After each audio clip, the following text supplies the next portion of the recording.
এ ফটিক, ফটিক কই গেলি? তাড়াতাড়ি নাস্তা নিয়ে আয়, অফিসে দেরি হয়ে গেল। আরে কি মুশকিল, অফিসে দেরি হয়ে যাচ্ছে। যে মালিক, আইতাছি আইতাছি। আপনার জন্য কি বানাবো মালিক? ঘিয়ের পরোটা বানিয়ে নিয়ে আয় তাড়াতাড়ি, দেরি হয়ে যাচ্ছে অফিসের। যে আচ্ছা,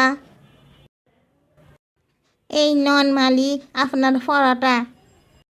কি অবস্থা এই ভয়ঙ্কর দ্রব্যমূল্যর বাজারে, তুই পরাঠাতে এত ঘি দিয়েছিস? কি হয়েছে তোর?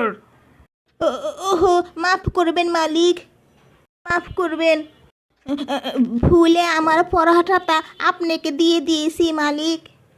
হ্যাঁ, আস্তাগফিরুল্লাহ, কি বলে, কি বলছিস তুই?